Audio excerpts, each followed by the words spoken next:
കേരളത്തിൽ യു.ഡി.എഫിന്റെ മന്ത്രിസഭ വരുമെന്ന് അരക്കെട്ട് കൊണ്ടുള്ള ഒരു റിപ്പോർട്ടാണ് ഇപ്പോൾ ലേറ്റസ്റ്റ് ആയിട്ട് പുറത്തു വന്നിരിക്കുന്നത്.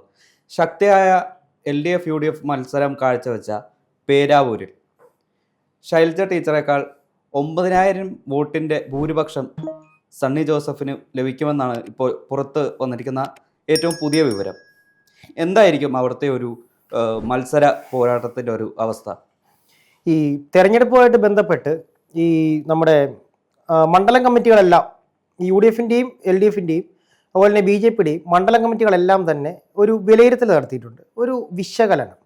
അതിൽ നിന്ന് നമുക്ക് അറിയാമല്ലോ ഒരു ഏരിയയിൽ എത്രമാത്രം തങ്ങളുടെ വോട്ടുകളുണ്ട്, തങ്ങൾക്ക് ശക്തിയുള്ള കേന്ദ്രങ്ങൾ ഏതൊക്കെയുണ്ട്, അവിടെ നിന്ന് എത്ര വോട്ടുകൾ ലഭിക്കും, ഇതെല്ലാം തന്നെ അറിയാം. നമ്മൾ കണ്ടിട്ടുണ്ട് പോളിംഗ് ബൂത്തിൽ അതായത് പാർട്ടികളുടെ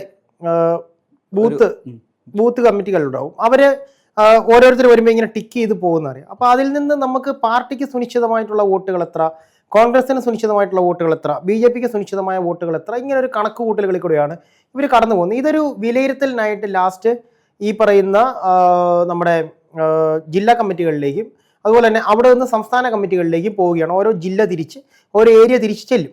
അപ്പോൾ അതിൽ നിന്നുള്ള ഒരു കണക്കുകൂട്ടലാണ് ഇപ്പോൾ ഈ പറയുന്ന പേരാവൂരിൽ KPCC പ്രസിഡന്റായുള്ള സണ്ണി ജോസഫിന് വിജയം സുനിശ്ചിതമെന്ന ഒരു റിപ്പോർട്ട് പുറത്തു വരുന്നുള്ള കാര്യം നമ്മൾ മുൻപ് നമ്മുടെ ചർച്ചയിലും നമ്മൾ ഇത് പറഞ്ഞിട്ടുള്ളതാണ്. കാരണം മട്ടന്നൂരിൽ നിന്നും KK ശൈലജയെ ഈ പറയുന്ന പേരാവൂരിലേക്ക് കൊണ്ട് നിർത്തുമ്പോൾ ഓപ്പോസിറ്റ് നിൽക്കുന്നത് സണ്ണി ജോസഫ് എന്ന KPCC പ്രസിഡന്റ് ആണെന്ന് നമ്മൾ മുൻപ് ചർച്ച ചെയ്തിട്ടുള്ളതാണ്.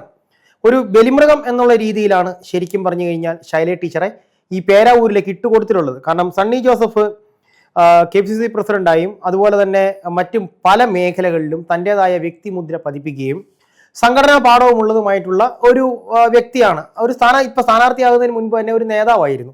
അദ്ദേഹത്തെയാണ് സ്ഥാനാർത്ഥിയാക്കി വെച്ചിട്ടുള്ളത്. അപ്പം സ്വാഭാവികമായും പേരാവൂരിൽ വിജയ സാധ്യത അദ്ദേഹത്തിന് കൂടുതലാണ്. അതുപോലെ തന്നെ ഇവർ പറയുന്നതിനകത്ത് അയ്യൻകുന്ന് പഞ്ചായത്തിൽ നിന്നായിരിക്കും ഏറ്റവും കൂടുതൽ ലീഡ് ലഭിക്കുക എന്നാണ് മണ്ഡലം കമ്മിറ്റിയുടെ കണക്കുകൂട്ടൽ.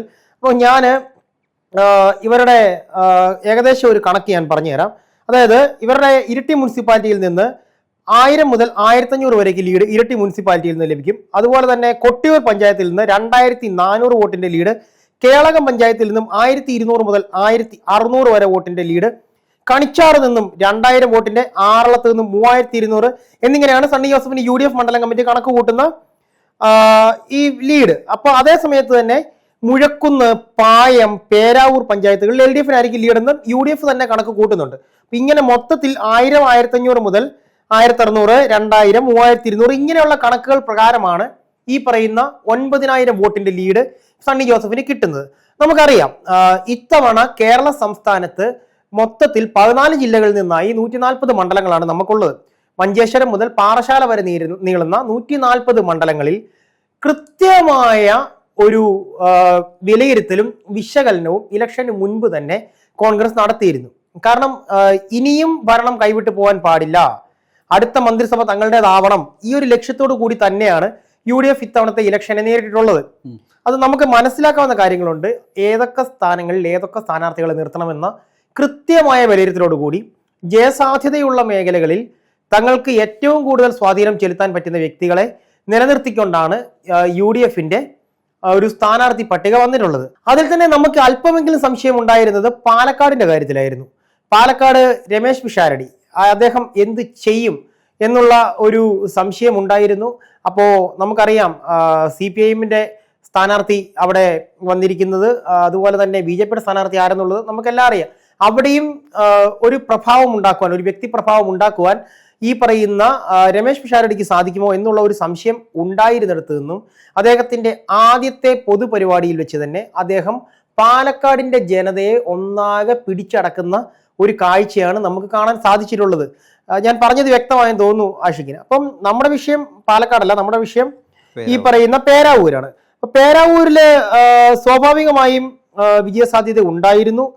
എത്രമാത്രമാണ് ഭൂരിപക്ഷം എന്നുള്ളത് മാത്രമായിരുന്നു നമുക്കുണ്ടായ സംശയം. അതും ഇപ്പോൾ 9000 വോട്ടിന്റെ ഭൂരിപക്ഷം എന്ന് മണ്ഡലം കമ്മിറ്റി തന്നെ പറയുന്നു. അത് കൃത്യമായ വിശകലനം തന്നെയാണ്.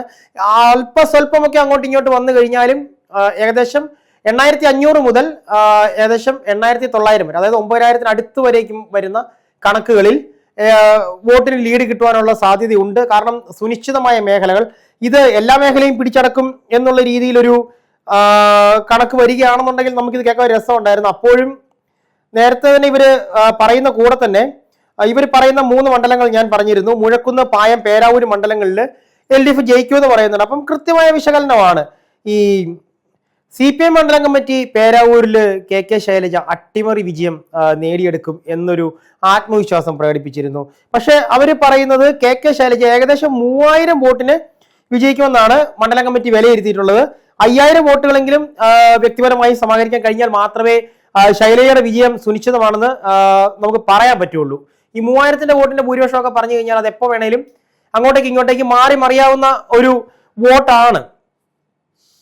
ഇപ്പോൾ പറഞ്ഞിരുന്നല്ലോ, അതായത് പേരാവൂരിൽ KK ശൈലജയെ ബലിയാടാക്കി എന്നുള്ളത്. അത് ഒരുപക്ഷെ അത് ഒരു അല്പം തെറ്റായ ഒരു ഫാക്റ്റ് ആയിരിക്കും. കാരണം 2006 ഇതേ മണ്ഡലത്തിൽ നിന്ന് KK ശൈലജ വിജയിച്ചിട്ടുണ്ട്. 2011 മത്സരത്തിൽ പരാജയപ്പെട്ടിരുന്നു. ഒരുപക്ഷെ ശൈലജയിലൂടെ നഷ്ടപ്പെട്ട പേരാവൂരിനെ ശൈലജയിലൂടെ തന്നെ തിരിച്ചെടുക്കുക എന്നുള്ളൊരു ആ ലക്ഷ്യത്തോടെ ആയിരിക്കും CPM അവരെ ഈ പേരാവൂരിലേക്ക് നിശ്ചയിച്ചിരിക്കുന്നത്. ആഷിക നമുക്കറിയാവുന്നതാണ് മട്ടന്നൂരാണ് KK ശൈലജയുടെ മണ്ഡലം. അവിടെ സുനിശ്ചിത വിജയപ്രതീക്ഷയുള്ള ഒരു സ്ഥാനാർത്ഥിയാണ് ഈ പറയുന്ന KK ശൈലജ. KK ശൈലജയെ പേരാവൂരിലേക്ക് കൊണ്ടിടുന്നത് സത്യസന്ധമായ ഭാഷയിൽ പറയുകയാണെന്നോ അല്ലെങ്കിൽ ഇവിടുത്തെ ജനങ്ങൾ പറയുന്നത് പോലെ വിജയപ്രതീക്ഷയില്ലാത്ത ഒരു മണ്ഡലത്തിലേക്ക് കൊണ്ടുപോയിട്ട് KK ശൈലജയെ ഒതുക്കുക എന്നുള്ളത് മാത്രമാണ് ലക്ഷ്യമെന്നുള്ളത് നമുക്കിവിടെ വ്യക്തമായ കാര്യമാണ്. മനസ്സിലായോ? ഞാൻ പറയുന്നത് വ്യക്തമാകുന്നുണ്ടോ? കാരണം എന്താണെന്ന് ചോദിച്ചു കഴിഞ്ഞാൽ 2011 KK ശൈലജ തോറ്റുപോയ ഒരു മണ്ഡലമാണ്. 2011 മുതൽ സണ്ണി ജോസഫാണ് പയ്യന്നൂർ മണ്ഡലത്തെ പ്രതിനിധീകരിച്ചുകൊണ്ടിരിക്കുന്നത്.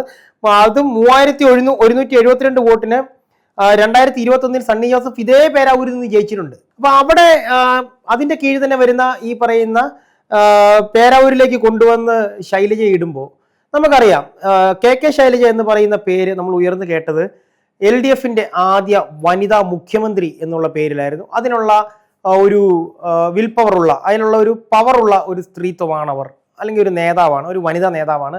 അപ്പൊ അവരെ ഒതുക്കുക എന്നുള്ളത് ഈ പറയുന്ന കണ്ണൂർ ലോബിയുടെ, നമ്മൾക്ക് പറയാം, ഞാൻ മുൻപ് പറഞ്ഞിട്ടുണ്ട്, കമ്മ്യൂണിസ്റ്റ് പാർട്ടിയിൽ ഒരു കണ്ണൂർ ലോബിയുണ്ട്. അത് K ഗോവിന്ദൻ, അതുപോലെ തന്നെ പിണറായി വിജയൻ, പിന്നെ പിണറായി വിജയന്റെ സഹയാത്രികരായിട്ടുള്ള ജയരാജന്മാർ, ഇവരെല്ലാവരും ചേർന്ന ഒരു കണ്ണൂർ സ്ക്വാഡ്. ആ ഒരു സ്ക്വാഡ് എന്താണെങ്കിലും പിണറായി വിജയന് മേലേക്ക് അവർക്കൊരു മുഖ്യമന്ത്രി ഇല്ല. ഈ പറയുന്ന ശൈലജയും കണ്ണൂരുകാർ തന്നെയാണ്. അത് പറഞ്ഞിട്ട് കാര്യമില്ല. ഒരു വനിതാ മുഖ്യമന്ത്രിയെ LDFന് വേണ്ട. അതിനു വേണ്ടിയിട്ട് ഒതുക്കുക എന്നുള്ളൊരു ലക്ഷ്യം മാത്രമായിരുന്നു. എന്താണെങ്കിലും സണ്ണി ജോസഫിന്റെ വിജയം സുനിശ്ചിതമാണ്. അത് 9000 വോട്ട് എന്നുള്ളത് മണ്ഡലം കമ്മിറ്റിയുടെ കണക്കെടുപ്പുകളാണ്. നമുക്ക് മെയ് 4 തീയതി വരെ കാത്തിരിക്കാം എന്താവും വിജയപ്രതീക്ഷ എന്നറിയുവാനായി.